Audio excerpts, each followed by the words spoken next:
Satgas PHK ya, yang saat ini juga tengah digodok oleh pemerintah. Kabar terbaru disampaikan bahwa payung hukumnya sudah diterima oleh Presiden begitu. Nah, update-nya sejauh ini seperti apa? Iya, sebenarnya panjangnya prosesnya itu karena kita ingin memastikan lingkup dari Satgasnya. Ya, awalnya persepsi dari beberapa tim penyusun itu ini lebih kepada sifatnya ketika ada PHK, mitigasinya seperti apa. Tapi kemudian berkembang bahwa ini harus dari hulu ke hilir, jadi mulai dari kebijakan dan seterusnya. Jadi ini yang butuh waktu sepertinya, dan kami dari proses kita penyiapan terkait tentang kajian ilmiah dan macam-macam kita sudah selesai, dialog sosial sudah, dan memang ini kita tunggu aja nanti. Oke. Yang akan menjadi fokus dari Satgas ini ke depannya? Nanti Satgas ini akan lintas kementerian, Mbak Syarifah ya. Jadi Kementerian Ketenagakerjaan nanti akan fokus pada beberapa, ya nanti kita lihat deh apakah itu beberapa fungsi ya. Dan kemudian akan ada juga kalau kebijakan terkait dengan kebijakan industri, kemudian bagaimana solusi penempatan dan seterusnya itu kan nanti akan lintas kementerian. Oke, Ya. baik. Jadi menurut saya kita tunggu beberapa poin yang kami dari Kementerian Ketenagakerjaan kita tetap jalankan. Jadi kita membuat suatu peta risiko industri, kita melakukan koordinasi dengan dinas-dinas ketenagakerjaan provinsi untuk masing-masing juga proaktif ketika ada misalnya indikasi, ya anggaplah warnanya merah, kuning, hijau begitu ya. Ada warnanya kuning, lebih proaktif, bisa nggak PHK-nya dicegah. Kemudian ketika butuh support dari pusat, kita siap untuk kemudian turun. Kemudian ketika ada konflik, ya PHK itu kan ada dan banyak sebenarnya itu dari suatu dinamika gitu ya. Ya ada konflik di situ, kami siap mediasi karena kita punya fungsional mediator. Kemudian ketika ada indikasi bahwa di situ pelanggaran norma ketenagakerjaan, kami punya pengawas ketenagakerjaan yang kita siap turunkan. Jadi dalam konteks Kementerian Ketenagakerjaan kita terus bekerja sesuai dengan tupoksi kita. Oke, baik. Kementerian Ketenagakerjaan ini cukup aktif ya melakukan kolaborasi lintas kementerian begitu ya, baru-baru ini dengan Kementerian Koperasi, kemudian juga dengan Kementerian Pariwisata. Mungkin boleh dielaborasi lagi lebih jauh, Prof, ini kolaborasinya seperti apa dan akan menyasar hal apa saja? Ya, jadi memang ini sesuai arahan Pak Presiden, gitu ya. Beliau mengatakan bahwa Kabinet Merah Putih itu harus satu tim. Dan kami, kementerian kita ini kan berada di hilir, Mbak Syarifah. Ya, kita nggak bisa diam aja begitu ya, gitu ya. Kita harus proaktif. Kami sadar bahwa kita harus proaktif. Penyiapan tenaga kerja itu kan butuh waktu.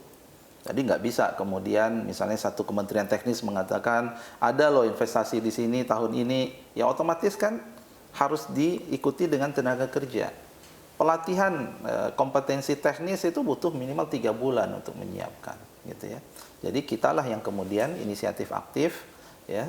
Kalau itu terkait tentang pelatihan, ya kami harus siapkan dari awal. Kalau belum ada skema terkait tentang SKKNI-nya, ya, maka kemudian kita siapkan segera sehingga bisa ada sertifikasi dari BNSP yang kemudian menjadi kebanggaan mereka juga bahwa mereka memang memiliki kompetensi yang diakui. Nah, ini yang kita lakukan ya kepada kementerian-kementerian, termasuk juga kalau ada isu-isu ya terkait tentang ketenagakerjaan. Jadi contoh misalnya ketika kita silaturahmi ke Kementerian KKP misalnya, ya di situ ternyata ada isu terkait tentang ABK, anak buah kapal, yang kemudian norma ketenagakerjaannya masih harus kita ya siapkan regulasi dan seterusnya. Dan memang itu pesan dari Pak Presiden gitu ya. Kalau ada juga sekolah rakyat itu kan dari Kementerian Sosial. Ya, kita support. Kami sampaikan begini. Kami memiliki balai pelatihan ya, itu tersebar seluruh Indonesia. Ada yang UPTP pemerintah, ada UPTD. Kami memiliki di situ ada instruktur, ada program-program pelatihan, ada kemudian skema terkait tentang sertifikasinya. Kemudian kita memiliki network ya dengan serikat buruh, serikat pekerja, dengan Apindo, dengan Kadin gitu ya. Kemudian kita punya beberapa research kemudian yang bisa dijadikan sebagai grand design ya untuk penyiapan tenaga kerja. Kami punya kolaborasi internasional dengan ILO, International Labour Organization, APO, ASEAN Productivity Organization. Ya kami sampaikan. Oke. Ya, sehingga kemudian disitulah titik temunya, dan masing-masing kementerian atau lembaga tentu bentuk MOU-nya, bentuk perjanjian kerjasamanya akan sangat spesifik. Oke, artinya kurang lebih ini dalam rangka untuk meminimalisir mismatch begitu ya antara ketersediaan tenaga kerja dan juga demand begitu langsung dari sektornya. Iya, yang lebih pas yang kedua mungkin tadi ya. Jadi ada demand kemudian kita terlambat gitu ya untuk mengisinya, atau ada informasi yang kemudian sifatnya scatter-scatter. Sehingga itu kemudian kami encourage, kita punya tadi platform siap kerja. Ya. Apapun terkait tentang pertumbuhan industri beserta peluang lapangan kerja, ayo diposting ke sini sama-sama, sehingga kemudian semua orang secara inklusif, tidak ada yang diskriminasi, memiliki kesempatan yang sama untuk mendapatkan peluang untuk bekerja di situ. Baik. Namun kondisinya saat ini seperti apa, Prof? Artinya dari kesiapan tenaga kerja kita, begitu ya, suplai tenaga kerja kita ketahui bahwa angkatan kerja baru setiap tahunnya ini terus meningkat, begitu. Pelemahan sedikit banyak begitu di industri. Nah, artinya ada demand yang mungkin ya turun begitu. Nah, ini artinya kondisinya saat ini dinilai oleh Kementerian Ketenagakerjaan seperti apa dan strateginya bagaimana? Menarik, saya setuju ya. Jadi memang kondisi ekonomi global semua orang sepakat slowing down, dan itu berdampak kepada ekonomi dalam negeri. Industri beberapa ada yang kemudian stagnan, ada perusahaan yang tutup, tapi juga ada yang tumbuh. Itu saya sepakat sekali gitu ya. Sehingga ini adalah sesuatu yang kemudian harus kita menjadi catatan. Tapi yang menarik adalah Mbak Syarifah, program-program strategis Pak Presiden ini kan sesuatu yang baru nih semua. Ya, MBG, koperasi, ketahanan pangan, nanti hilirisasi. Jadi ini dia tidak dipengaruhi oleh kondisi global geopolitik. Dan menurut saya disadvantage-nya di sini. Nah, sehingga kami harus bisa kemudian melihat bagaimana Kementerian Ketenagakerjaan bisa mensukseskan program ini yang kami yakin itu berdampak kepada lapangan kerja. Nah, inilah titik temunya di sini sebenarnya. Sehingga ini harus menjadi prioritas pertama. Selain tadi untuk yang industri saat ini dia bisa nggak tumbuh. Nah, kita punya yang disebut dengan gerakan peningkatan produktivitas nasional. Kita ingin ya peningkatan produktivitas pada skala korporasi. Nah, ini kita siapkan nanti ahli-ahli produktivitas yang siap membantu mereka dan seterusnya. Tapi saya melihat yang tetap harus menjadi fokus adalah program-program prioritas Pak Presiden yang jelas-jelas menciptakan lapangan kerja. Itu benar-benar kita harus pastikan penciptaan lapangan kerja itu terwujud di situ. Nah, tapi dorongan untuk masyarakat begitu ya untuk bisa masuk, untuk bisa bergabung, untuk bisa ikut menyukseskan ya tadi program-program pemerintah begitu ya melalui tadi sektor-sektor yang bisa mereka masuki. Ini seperti apa sejauh ini, Pak? Itu bukan hanya Kementerian Ketenagakerjaan ya, Mbak Syarifah ya. Kalau kita dengar dari Kementerian Pertanian sendiri kan mereka ingin menjadi petani modern kan.